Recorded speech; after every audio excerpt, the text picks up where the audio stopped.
Hi, this is Off Grid with Doug and Stacy, and I'm Stacy, and today I'm going to be foraging for some food today.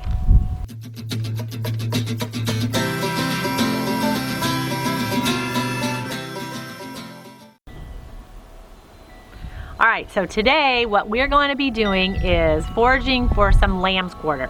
I don't have to go very far for this because lamb's quarter is something that most people here in the United States consider a nuisance or a weed. You find it in the cracks around your driveway, around the sidewalks. It loves nitrogen. It loves nitrogen-rich areas.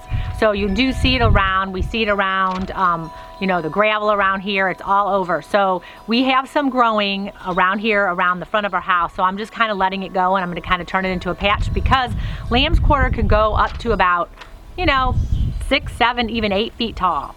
All parts of it, the seeds, the roots, and the leaves, all of it are edible. This is so cool, out of all your wild type foods, the second most nutritious. So if you want to look at the first one, it'd be amaranth. But the second most nutritious is this lamb's quarter. Lamb's quarter has a lot of other names, so if you're thinking, what is lamb's quarter, you might have heard some of these other names. They also call it goosefoot, because when I show it to you, it kind of does remind you and resemble a goosefoot when you go out looking for it. Pigweed.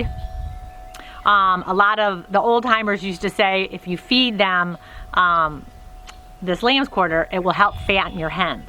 They also call it fat hen. So there's lots of different names that you find it by, but mostly I think it's called lamb's quarter, and it's found all over North America. Actually in Mexico, they cultivate it and use it as a crop. So it's used a lot over in Mexico. It's in Europe and Asia. So it's found all over the world, even by these names. So what I want to do is kind of show you the plant, go over some things, and go over the nutritional value. So why don't you guys come on over here? Some of these leaves, they kind of do resemble a goose's foot. And one distinguishing trait about these is, do you see that white powder that's on the leaves? That's because it's very mineral rich. It's like a mineral rich salt. It tastes even a little salty. It's very mild. It tastes a lot like spinach. I think I like it better than spinach. And what's so cool about this, I even see how the powder kind of came off of it a little bit.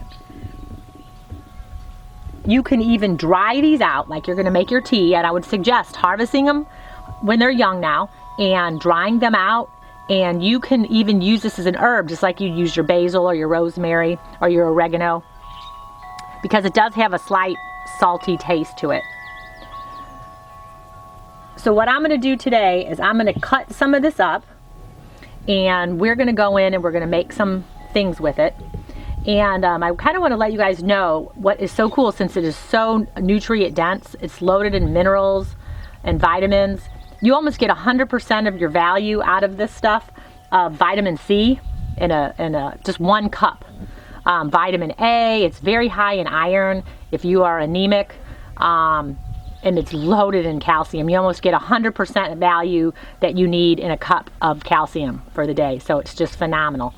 The one thing though is, if you do have kidney problems, it does have oxalic acid, which if you eat too much of spinach or too much of this, it could cause problems. So just be careful if you do have kidney problems. You don't want to eat like tons and tons of spinach or this lamb's quarter every day. But it's so nutrient dense, it's phenomenal, and there's a lot of things we can do with it. So we're gonna go inside and I'm gonna show you some things that we can do with it. The thing about the lamb's quarter, before I show you my little recipe, is that it does not bolt in the heat of the summer like spinach would, or like a lot of lettuces. And that's what's so cool about it. It goes all through summer and through the fall, so it's something that you could, use for a lot of different things. So today what I'm going to be doing is taking what I just cut out, and I washed it, and I'm going to make what I have left over and use for our salads later today. But what I would suggest when it's growing for you guys is to cut it, hang it, let it dry out, and then you could save it. It's something that you can turn into a tea or use as a spice, because like I was saying, the powder that you see on top of the leaves, it's the mineral salts, which it pulls from the soil itself. So it makes it so nutritious. And I really like it, and if you can't figure out how to find it, is it does really look like a goosefoot.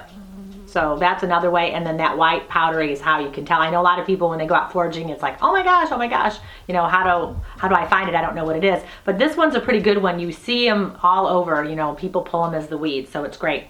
So what I was saying before, if you do take it, you can hang it, dry it out, make it into a tea. And what you do is for like every teaspoon of your tea and like a cup of water, you can just let it steep, and it's great to help with diarrhea. So if you have diarrhea, it's very good for like a stomach ache or diarrhea. The other thing you can do is use it as a poultice by, you know, mashing it up, bruising the leaves, getting the juices going, and putting on burns or swellings, things like that. Or if you have like itchy or bites or something that itches, it's something, if you're just outside and you don't have anything around, you know, you don't have any tea tree oil around or anything that you can use, go ahead and just do that if you're out. So it works great. So enough of that. Let's go ahead and let's eat. So what I've done is I clean this. It's gonna take, I'm gonna make like a lamb's quarter dip. You know, you've heard of spinach dip? I'm gonna do a lamb's quarter dip. So all I'm gonna do is I'm gonna get my leaves and I'm gonna cut them up. I'm not gonna use too much of the stems. I'm gonna cut these up. And then I'm gonna put them in with either, now you guys choose what you want. Today I'm using some of my yogurt that I made and then some cream that I soured. So you can do sour cream, you can do all sour cream, you can do all yogurt. Sometimes you can mix in some cream cheese, whatever you got. If you want to just do the whole thing with cream cheese, maybe with a little bit of yogurt, you can. Whatever you guys got. That's the beautiful thing about this stuff. It doesn't have to be a perfect recipe. Kind of use what you got. So your three choices are cream cheese, sour cream, or yogurt. You can mix all three, do one, whatever you want. So today what I've done is half yogurt, half sour cream. Okay. And then I cut up a red onion. And if you don't want onions, don't put onions in it. And as you can see, I'm going to put an avocado in it. If you don't want the avocado, don't put it in it. It's still going to be good.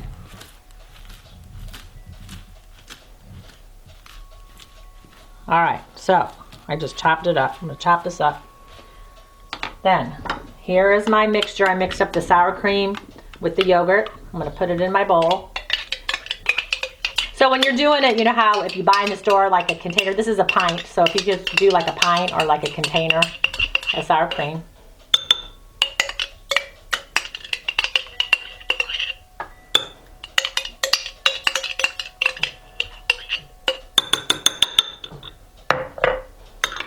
And then here's my green spices. I just dry this out and I just mix them up. It's got oregano, rosemary, basil. It's all kind of mixed up and I just always kind of use that. Put a little bit in there. You guys can put whatever seasonings you like. And then here is some garlic salt that I made. I'm going to put a little bit of that in there too. Let's get some of that. Put a couple pinches in there. Or if you want to just put fresh garlic, you can. Just mince a clove and put it in there and do that in place of this.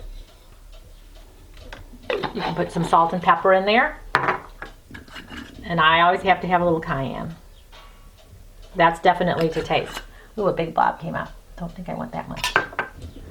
And then I'm going to put my onions in there.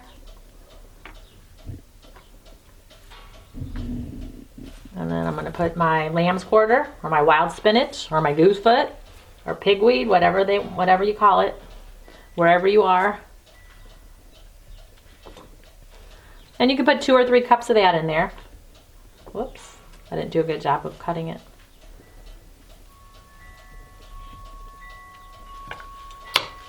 And I'm going to mix it up really good.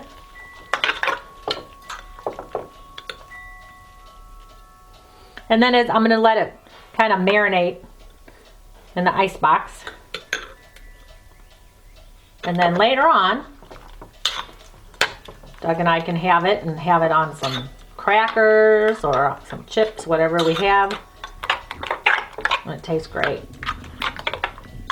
Now, the other thing you can do with this, if you go ahead and harvest some of this, it's wonderful. You could freeze it, you could can it, save it for later. Like I say, make it into teas. It's a phenomenal, nutrient-dense thing, loaded in so many vitamins and minerals. It is a gold mine of nutrition just right out in our yard that we're running over with a lawnmower or trying to kill with a fertilizer. Embrace those things out there, all these wild edibles. Okay, so now I'm going to add in some avocado.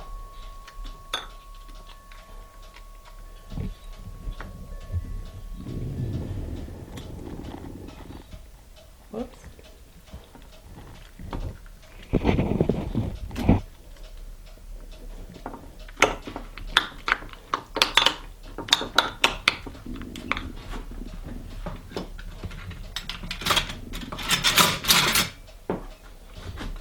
That wasn't quite as ripe, so I'm going to use my masher.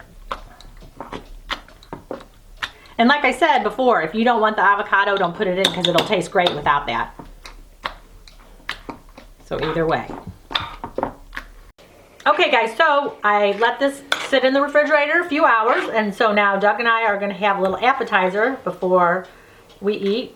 Oh, and let me tell you what I did was, after I made it, I decided I had a red pepper, and I thought I'm going to put some carrots in it too.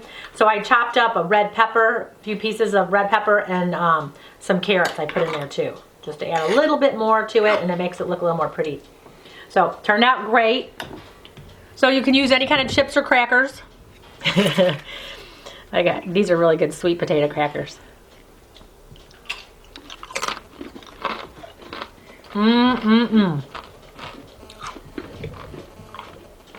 it is good. I'll give it a thumbs up. So try your lamb's quarter or your goose foot. All right, guys. So this is Off Grid with Doug and Stacy. I'm Stacy. Check us out on Instagram and Twitter, and we will talk to you soon. See you later.